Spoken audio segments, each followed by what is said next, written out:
ಕೂಲಾರದ ಮಕ್ಕಳ ಎಷ್ಟೋ ಮಂದಿ ಹರಿದಾರ. ಯಾರು ನೀ ಮಾಡಿದಾರ? ಯಾರು ಹರಿದಾರ ಪತ್ರ? ಯಾರಿಪ್ಪ? ನನ್ನಪ್ಪ ಮಣ್ಣ ಮಾಡಿದ್ರ. ಹೌದು.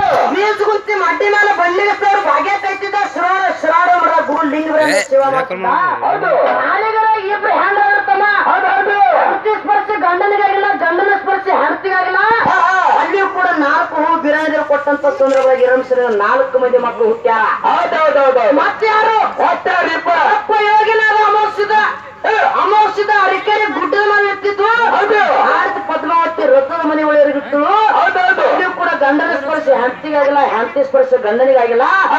ಆಗ್ಲೂ ಎಷ್ಟೋ ಇರ್ತಮ್ಮ. ಹೌದು. ಇವರು ಕೂಡ 4 ಮಂದಿ ಮಕ್ಕಳು ಹರಿದ್ರು. ಹೌದೌದು. ಹಿಂದಿನ ಕಾಲದಾಗ ಆಗಿರ್ಬೇಕ್ರಿಪ್ಪ.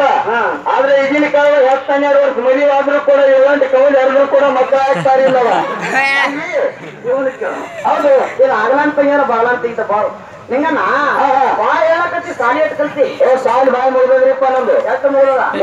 ಹೌದು. ನಾನು ಸಾಲಿ ಯಾರು ಕಲ್ಕೋರ್ ಅಂತ ಸೇರ್ಬೇಕ್ರಿ ಇಲ್ಲಿ. ಅವತ್ ನಿನ್ನೇನ ಒಟ್ಟು ಹೆಂಡತಿ ಮಗಲ್ದಾಗ ಇದ್ದಾಗನೇ ಮಕ್ಕಳಾಗ್ತಾವ. ಹೌದು. ಮತ್ತ ಹೌದಿಲ್ಲ? ಹೌದೌದು. ನಮ್ಮ 6 ಶಾಸ್ತ್ರ 18 ಪುರಾಣ 28 ಆಗಮನಗಳ 108 ಉಪನಿಷತ್ತುಗಳನ್ನು ತೆಗೆದು ಹೋದಂತ ಸಂದರ್ಭದಾಗ ಹೆಂಡತಿ ಸ್ಪರ್ಶ ಗಂಡನಿಗಾಗಿಲ್ಲ, ಗಂಡನ ಸ್ಪರ್ಶ ಹೆಂಡತಿಗಾಗಿಲ್ಲ.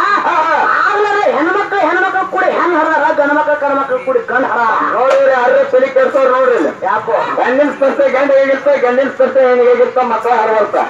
ಈಗ ನೋಡ್ರಿ 7 ಸಮುದ್ರ ಆದ್ರೂ ಕೂಡ 7 ವರ್ಷ ಮದುವೆ ಆದ್ರೂ ಕೂಡ 12 ಅಡಿಕೆ ಹೊತ್ತರೂ ಕೂಡ ಮಕ್ಕಳು ಆಗ್ತಾ ಇಲ್ಲ. ತಮ್ಮ ಒಂದು ಮಾತು ಹೇಳ್ತೀನಿ ನಿನಗೆ. ಏನ್ರಿಪ್ಪ ಮಾತ? ನಾವು ನೀವು ಕರಿ ಮಾನವರು ಮಾಡ್ತಕ್ಕಂಥ ಪ್ರಪಂಚ ಬೇರೆ ಐತಿ. ಹೌದು.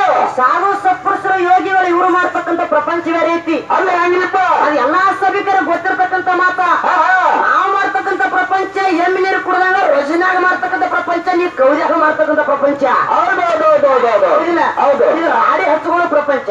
ಹೌದು. ಸಾಧುರು ಸತ್ಪುರುಷರು ಶರಣರು ಇವ್ರು ಮಾಡ್ತಕ್ಕಂಥ ಪ್ರಪಂಚ ಹಂಗೈತಪ್ಪ ಅಂದ್ರೆ ಒಂದು ಆಕಳ ನೀರು ಕುಡ್ದಂಗ ಐತಿ. ಆಕಳನ ಒಂದು ಕೆರೆ ನೀರಿಗೆ ಬಿಟ್ರೆ ಸೊಂಡಿನ ನೀರು ಕೂಡ ಹಿಂದೆ ಕುಂಡಿಲಿ ಸರಿತದ. ಹೌದೌದೌದೌದು. ಕಸಿ ಹಚ್ಚುಗೋಲಾರದೆ ಪ್ರಪಂಚ ಮಾಡ್ತಾರ. ಅವ್ರು ಯಾರು? ಸಾಧು ಸತ್ಪುರುಷರು ಮಾಡ್ತಕ್ಕಂಥ ಪ್ರಪಂಚ. ಹೌದೌದು. ಅವ್ರಿಗೆ ನಮಗೆ ಅಜಗಜ ಅಂತ ಐತಿ ನಿಂಗನ. ಹೌದು. ಅದಕ್ಕೆ ನಾವು ನೀವು ಅವ್ರನ್ನ ಕಂಡು ನೀನು ಪ್ರಪಂಚ ಮಾಡ್ಲಕತ್ತಿ ಕರೆ ಹಂಗೆ ನಾವು ಆಗಬಾರ್ದು. ಹೌದೌದು. ಅದಕ್ಕೆ ಬಹಳ ಏನು ಮಾತಾಡೋದು ಬೇಡ. ನೇರವಾಗಿ ವಿಷಯಕ್ಕೆ ಬಂದ್ರು ತಮ್ಮ. ಹೌದಿಲ್ಲ? ಹೌದು. ವಿಷಯ ಹಾಡ್ಬೇಕು ಒಂದು ಮಾತು ನೆನಪಿ ಬರ್ಲಕತ್ತದ.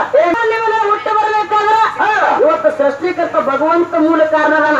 ಏನಂದ್ರಿ? ಯಾಕೋ ನಾವು ಸ್ವಚ್ಛ ಬರ್ಲಕತ್ತ ನಾವ ನೀವು ಹುಟ್ಟಿ ಬರ್ಬೇಕಾದ್ರೆ ಭಗವಂತ ಕಾರಣದಾರ. ಹೌದು. ಯಾಕೋ ನಾವು ಹುಟ್ಟಿ ಬರ್ಬೇಕಾದ್ರೆ ನಮ್ಮ ತಾಯಿ ತಂದೆ ಕಾರಣದಾರ ಅಂದ್ರೆ ನಿನ್ನ ವಿಚಾರಿನ. ಹೌದು. ನಿಮ್ಮ ತಾಯಿ ತಂದೆ ಕಾರಣದಾರ. ಹೌದು. ನಿಮ್ಮ ತಾಯಿ ತಂದೆ ಹುಟ್ಟು ಬರಕ ಅವ್ರ ತಾಯಿ ತಂದೆ ಕಾರಣದಾರ. ನಿಂಗ ನಾವು ಮಾತು ಕೇಳ್ತೀನಿ ನಿನಗ. ಏನ್ರಿಪ್ಪ ಮಾತ? ನಾನು ಪ್ರಶ್ನೆ ಕೇಳ್ತೀನಿ. ಕೇಳಿ ಉತ್ತರ ಹೇಳ್ತೀನ. ಯಾಕೆ ನಾನು ಮತ್ತೆ ನಿಮ್ಮ ತಾಯಿ ತಂದೆ ಹುಟ್ಟು ಬರ್ಬೇಕಾದ್ರೆ ಯಾರ ಕಾರಣದಾರು? ಅವ್ರ ತಾಯಿ ತಂದೆ ಕಾರಣದಾರು. ಅಂದ್ರೆ ನಿನ್ನ ವಿಚಾರ ಏನ? ಇಡೀ ನಮ್ಮ ಕಾಮಾನ್ಯನೇ ನಮ್ಮ ತಾಯಿ ತಂದೆಯಿಂದ ಬಂದೈತಿ ಅಂತಕ್ಕಂಥ